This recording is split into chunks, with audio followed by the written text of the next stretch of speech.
If I could go back, I wouldn't waste a single night chasing the wrong touch. That's the first thing she told me. A 76-year-old woman, her eyes glassy with the kind of sadness you only get from watching your own mistakes grow old with you. She leaned forward in her chair, voice almost trembling, not from weakness, but from the weight of knowing she had lived most of her life learning lessons far too late.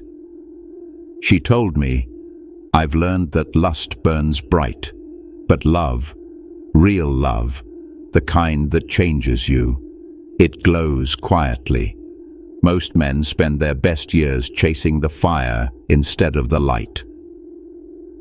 And I thought about you, the man watching this right now, because she wasn't speaking only to me. She was speaking to every man who thinks time is endless. Every man who believes he can keep playing the game, keep wasting himself on people who would never remember his name when he's gone. She told me, "The most dangerous thing a man can do is confuse attention with affection. You think she's into you because she wants you now. But many women want the thrill, the validation, the chase. And when your body is no longer exciting, when you're no longer new, they disappear like smoke." She said the worst mistake wasn't loving the wrong people. It was staying with them long enough to lose herself. And for men, she said it's the same. Men give away their power not because women take it, but because they throw it at their feet. Her eyes locked on mine. "Son, you'll waste your youth thinking you're the hunter, until one day you realize you've been the prey." I can't shake that sentence, because the truth is, most men will die without ever knowing the difference between being wanted and being valued. And if you're not careful, by the time you realize it, you'll be too old to start over. You'll have nothing but memories of bodies you can't remember the names of, and regrets that keep you awake when the world is asleep. The clock is ticking, and whether you believe it or not, someone, somewhere is counting on you to wake up before it's too late. She leaned back in her chair, almost as if she was replaying decades of choices in her mind. Then she said something I will never forget. "Men think women remember them for how they made them feel in bed. They don't. They remember you for how you made them feel when they were clothed." It hit me hard, because most men spend their lives chasing physical validation, thinking that's the key to being unforgettable. But intimacy isn't just about what happens in the sheets.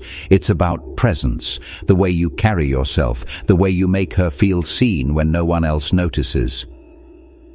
She said, "Most men never realize that women will use your desire against you. They'll test you. They'll flirt just enough to keep you hanging, give you a little to make you chase. But the moment you stop, the moment you don't need them to feel like a man, that's when they start respecting you." I could tell she wasn't speaking with bitterness. This wasn't anger. This was pure wisdom, carved out of years of watching men fall into the same traps. She explained that the men who win with women are the ones who are willing to walk away, not because they're cold, but because they have standards. You think she's the prize? You're the prize too, but you don't act like it.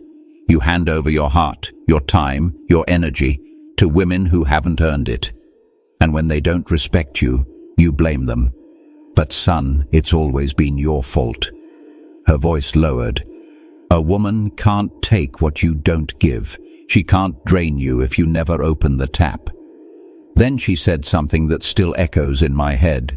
Every man eventually learns that there's more power in silence than in chasing, but most learn it when they're old and broken. You can learn it now. I sat there thinking about every time I over-texted, over-pursued, over-invested in someone who gave me breadcrumbs, and I realized she was right.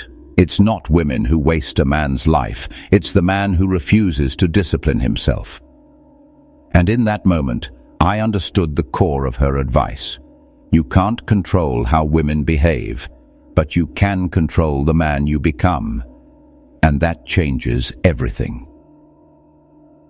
She took a slow breath, as if the next part was heavier than the last. Then she looked me dead in the eye and said, "Lust is a liar, and age exposes the lie." When you're young, lust feels like power. The way she looks at you, the heat of her touch, the nights you can't forget. But it fades faster than you think. And the dangerous part? While you're busy chasing it, life is quietly stealing your most valuable currency, time. She told me about men she knew in their 20s and 30s, handsome, magnetic, with options everywhere. They thought it would last forever. They thought women would always line up for them. But by the time they realized their value wasn't in their looks, they were too old to build the character that would have kept them valuable. I asked her what she meant, and she said something that still chills me. If all you have to offer is youth and charm, you're on borrowed time, because one day you won't have either. And if you haven't built wisdom, strength, and self-respect by then, you'll be invisible to the women you want, and a joke to the women you don't. She leaned forward, her voice firm. Men age differently than women, but not as differently as you think. You believe you're going to peak in your 40s, 50s, maybe even 60s. But only if you've been planting seeds long before. If you've spent decades drinking, chasing, and wasting yourself on the wrong women, you won't peak. You'll crumble. Then she told me the most painful truth of all.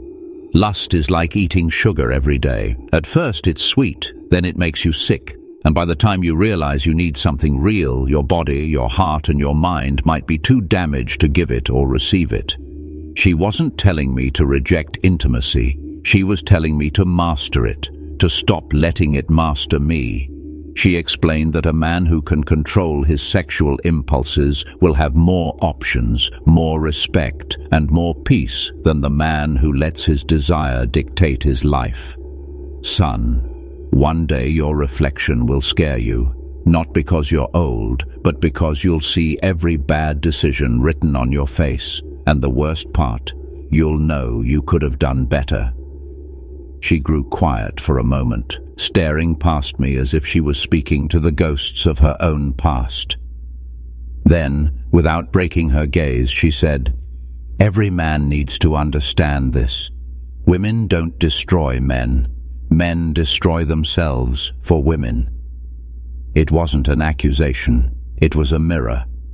She explained that every man she'd ever known who lost his career, his peace, or his health over a woman didn't actually lose it because of her.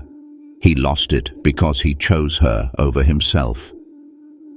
The truth is, you always know when she's wrong for you.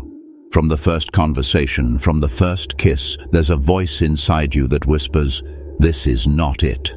But men ignore that voice because they want the high. And when the crash comes, they act surprised. She leaned in closer, her voice low and razor-sharp. "You want to know the secret to winning at this game? Stop playing games you can't afford to lose. A man's value is not in how many women want him. It's in how few can get to him." I felt that, because we live in a time where being available to everyone feels like status, posting for attention, swiping endlessly, chasing validation. But she made me realize the rarest thing in the modern world is restraint. So the man who can say no when his body says yes is the man who owns himself. Then she gave me her final warning. If you don't guard your soul, every woman you meet will take a piece of it. Not because she's cruel, but because that's what people do. They take what you offer. One day, you'll wake up with nothing left to give the woman who truly deserved it, because you spent it all on the ones who didn't. She sat back, her hands folded in her lap. Life will tempt you 1,000 times, son.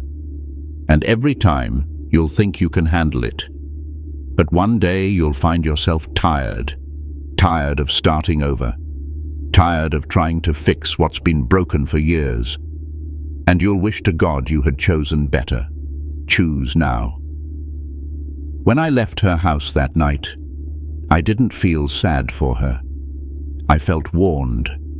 I realized I'd been given something most men never get: the truth before it's too late. And if you're watching this, you've been given it too. What you do with it, that's on you, Don.